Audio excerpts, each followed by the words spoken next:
terrified by that, and wanting to try to get a little bit of that feeling into this stuff in this first attack. Seeing their sense of movement with this, and seeing their sort of brutal kind of primal nature was something that I felt was different from the first that way. Had a couple of days in Hawaii, which is all we could sort of budgetarily manage, but it helped to, it's like, again, I've done movies where there's stage bound, and this one felt like it just needed to open up whenever it could, on occasion, just to kind of bring it out of the stage. And it also gives it a bit more of a scale that felt it needed on this particular film. Lines from the original movie, on occasion, we tried to put it in a different context. If it was said by a human, it's said by an ape, or, just again with that sort of juxtaposition of material.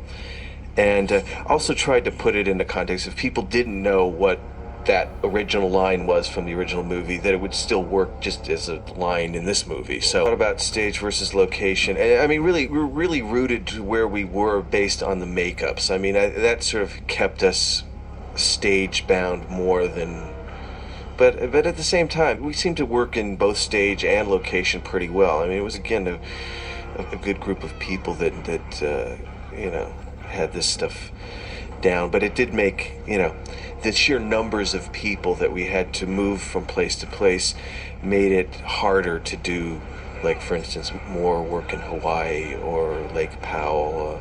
I probably would have done more things in both of those places, given that so many people. Or to me, it's just seeing apes in a dominant role. I mean, I think that you see anything, it just makes you think about things in a weird level, and that's, I think, what I ultimately like about the material. It's just, you're looking at something that looks sort of normal but is flipped over, and you're not even quite sure what you're thinking, but it makes you think. And that's what I always felt, something I appreciated in my life, is it's what I appreciate about certain visual films. It's like, you're not told everything, it makes you think about things. And I think that to me, where it's left a bit more cryptic and you're kind of even questioning yourself what you're thinking about, is something I always appreciated. You use both sides of your brain at the same time, which I find, again, interesting, conflicting, but the more people can do that, the more, I think, open you are to things. And that's what this material has in its nature. Just, again, any story you would do with it, it makes you see things from left field, from inverted, also kind of looking at it from a distance, seeing it from all sides at the same time. Favorite versatile Deep Roy, he played both the little boy gorilla, the little girl gorilla, and a few other parts. Not many people can both play a male and female at the same, roughly the same day. He captured the perversion of orangutans. I mean, one of the things that was funny about the first movie to me is how, it sort of indicated that all chimps were good, which is completely wrong, and that orangutans are smart, and the gorillas were the bad, the warlike. And in fact, it's actually the opposite. It's like chimps are the scariest to me. The gorillas seem to be the most sort of powerful, but still somehow they don't scare me as much.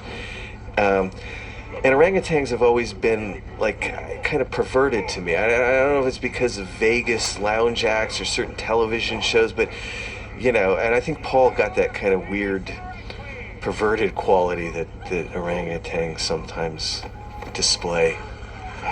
A weird vibe from them. They seem, I mean, I've seen them on documentaries get scary and things, but it doesn't seem as psychotic as chimps. That's the thing about chimps is, I believe they have like serial killers in their culture. They'll like kind of wait and kind of do like a mob hit on somebody.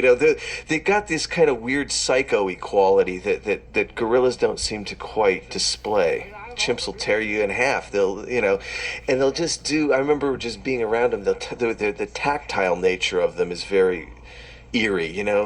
They'd be focused on you and be looking at you and opening your mouth and feeling the inside of your mouth and looking up your nose and and yet that they could like rip your jaw in half, and might. Of the original script, Thade was a white gorilla, but I just felt he should be a chimp because, again, chimps are scarier, and again, I think Tim really made. He gets what a chimp really is to me. I mean, he gets the scary kind of primal, like, you don't know what they're thinking. You kind of see what they're thinking, but you don't know what they're thinking excellently. I mean, to me, he definitely captures what a chimp really is. And gets it on a nice. She's the good version of it. She gets that very tactile, just looking, smelling. I mean, that's what's beautiful about her performance to me. It's just it's the good side of that. The just, you can almost just feel her smell it. The smelling and just taking it all in, and the textural quality of it. He's probably been in makeup more than anybody because he started doing tests real early on. I think he's made several trips to Vegas, a few trips to the executive offices in makeup, and we had a repertoire company of ape players. Kevin, Isaac, Deep, Roy, all these guys that were really good at being kind of versatile and just changing little things, and because once you find a good gorilla, you like to stick with them. He's got one of those voices that seems like it's dubbed. I grew up watching dubbed movies, and so I love people, again, everybody's voice, like Michael Clark Duncan. I love people who sound like they've been dubbed, and they're not. It's just coming out of them as people. It's something great about it. I love dubbed movies, and my favorite version of all of my films are dubbed. They're not dumb. Most of the sets to do as little like CG work, as little matte painting, and do as much either building or miniatures. Just again to give it a feeling of as much being there as opposed to keeping it to its human level in the sense of three-dimensional, textural. Old-fashioned that way in terms of its approach. Something about, again, because it feeds with the ape thing, the tactile nature of them. It just felt like it needed, the dimensional, even of a miniature, as opposed to a painting or a CG created background.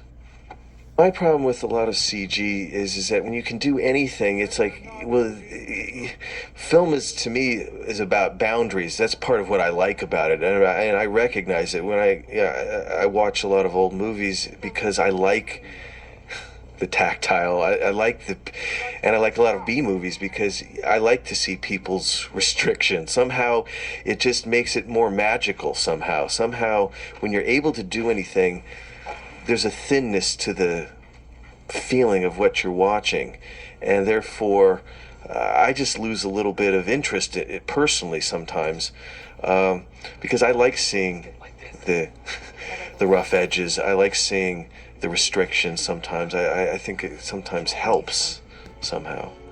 Animators, it's a perfectly wonderful form. It's just sometimes I think people rely on it too much. And when you got like actors, David Warner, people who've done great things, and they're in ape makeup. I mean, that's the energy of it. That's the weirdness of it, and it's like, that's to me what the interest of this particular project is. The idea of doing CG apes doesn't mean anything because it's about people coming through ape makeup that's hitting at both sides of your brain. And a few times Beetlejuice, and he's done some voices on Nightmare Before Christmas, and so I hadn't worked with him in a while, so it was great to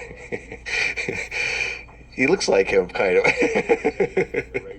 When we were young. People who understand again this sort of mask acting, which a lot of people go, I don't want to be covered up, or but the people who get it, something else comes through, which is just, for me, watching it is amazing. And I get a lot of energy out of seeing that. I get a lot of, that's where my joy comes from, is seeing what these people are going to do. And the good ones understand it. They really know how to to come through. I sort of based this on that painting of the dogs playing cards. I think was one of the